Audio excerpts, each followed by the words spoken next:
শীতকাল মানেই হচ্ছে পিঠার সমারোহ। অনেক অনেক রকম পিঠা শীতকালেই খাওয়া যায়। তার মধ্যে সবথেকে অন্যতম হচ্ছে এই যে গুড়ের মানে খেজুরের গুড় অথবা রসের পিঠা পায়েস, তাই না? হ্যালো এভরিওয়ান, আসসালামু আলাইকুম। কেমন আছেন সবাই? আমার গুড় কাটাকাটি দেখে হয়তো বা বুঝে ফেলেছেন যে আজকে আমি গুড় দিয়ে কিছু একটা বানাতে চলছি। এখন বর্তমানে যেই রসের দাম, 1 কেজি রসের দাম 400 টাকা। 1 কেজি রসে কয়টাই বা পিঠা হয় বলেন তো? যাই হোক, এই যে আমার হাঁড়িতে একটু পানি দেখতে পাচ্ছেন, এটাই হচ্ছে রস বানানোর প্রচেষ্টা চলতেছে বলতেছে। এখন হচ্ছে ওই যে গুড়গুলো কেটে রেখে তারপর ওইটা দিয়ে আমরা রস বানানোর চেষ্টা করব। এদিকে আবার আমি একটু গুড় খেয়ে দেখছিলাম গুড় মিষ্টি আছে কিনা, সাথে 1 কামড় পিঠাটা অতটা বেশি ভালো না, কেমন একটু নরম নরম আর কি। আর যেহেতু পিঠাও আমাদের আসলে কিনে আনা হয়েছে, যেহেতু আমাদের ধান নয়, জমিও নেই, হ্যাঁ, তো আমাদের তো আর কি করার, আমাদের তো অবশ্যই রাস্তার পাশে থেকে পিঠা কিনে নিয়ে এসে আমরা ভিজাবো। তো দেখেন পিঠাগুলো এই যে রেডি করা হয়েছে গুড়। এখন এটাকে কিভাবে আসলে দুধ চিতই পিঠায় আমরা বানাই সেটাই দেখাবো। এই যে পানির মধ্যে কয়েক টুকরা এলাচ আর কি বলে এটাকে, দারচিনি ছেড়ে দিয়েছে, একটু ঘ্রাণ হবে। এবার হচ্ছে গরম পানির ভিতরে দিয়ে দিল গুড়। আম্মু তো ভয় পেয়ে গেছে, মানে যেহেতু পানিটা বেশ গরম ছিল আর পানিটা ছিটকে উঠেছিল। তো যাই হোক, এখন আমার আম্মু একটু একটু করে সব গুড়টা সুন্দর করে পানির মধ্যে দিয়ে দিল। সবাই খুব সাবধানে দেবেন, যেহেতু পানিটা গরম থাকে, এই জন্য আর কি বলা কথাটা। তো যাই হোক, এখন হচ্ছে এইবার হচ্ছে আমরা অনেকবার পিঠা খাই প্রতি বছরই, আর এবার একটু কম খাওয়া হয়েছে যেহেতু আমি বেশিরভাগ সময় বাসায় ছিলাম না, খালাবাড়িদের বেড়াচ্ছি। তো সেখানে হচ্ছে খালাম্মাদের বাসায় যেয়ে আমি পিঠা খাইছিলাম। তো আমরা এখন বলক ওঠার অপেক্ষা করব। এই যে দেখতে পাচ্ছেন, সুন্দর না এটা বলেন? একদম মানে পাতাগুলো গোল্ডেনিশ হয়ে গেছে, কেমন একটা সুন্দর লাগতেছে বলেন।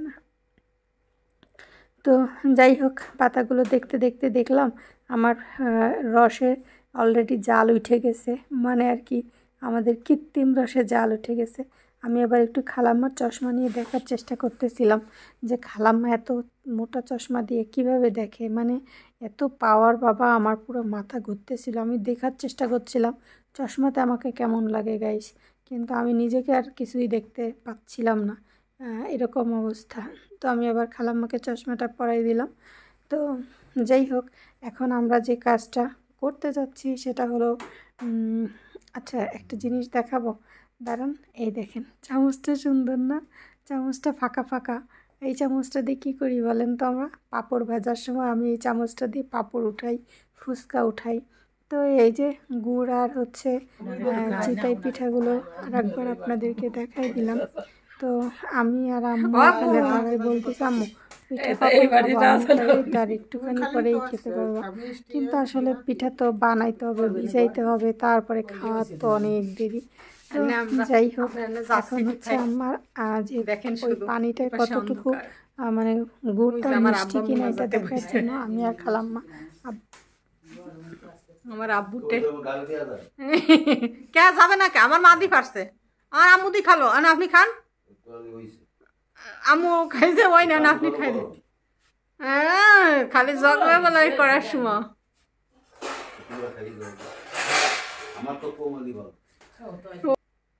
তো যাই হোক, দেখলেন মজার একটা ঘটনা। আব্বুর সাথে আমি এরকম দুষ্টুমি করতেই থাকি। এদিকে আম্মু এই যে এই রসটাকে সেঁকে নিয়েছে, দেখা গেছে ময়লা থাকতে পারে। আর এই যে দেখতে পাচ্ছেন চিতই পিঠাটা এখন ওই যে একটু ঠান্ডা বানায় তারপরে হচ্ছে আম্মু এটাকে দিয়ে দিতেছে গুড়ের ভিতরে। গুড় না মানে আর কি, যাই হোক আমাদের গুড় ওরফে গুড়ের রস, কৃত্রিম রস। তো যাই হোক, এভাবে কারা কারা পিঠা বানায় খান অবশ্যই জানাবেন, ঠিক আছে?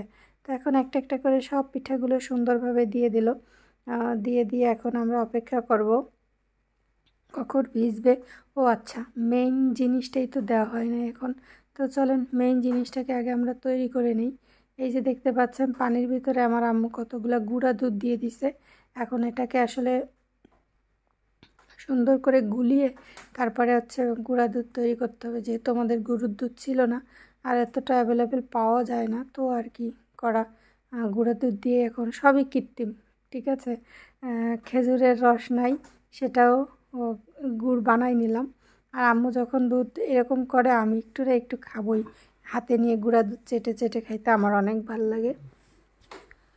তো এই যে আবার একটু খালাম্মা আসতেছিল, তো আমাকে আবার একটু আদর করে দিতেছিল। তারপরে হচ্ছে এই যে পিঠার উপরে এবার আমার আম্মু দুধটা সুন্দর করে ঢেলে দিল। তো দেখেন কতটা ইয়ামি ইয়ামি লাগতেছে না বলেন, এখনই মনে হচ্ছে খেয়ে ফেলি।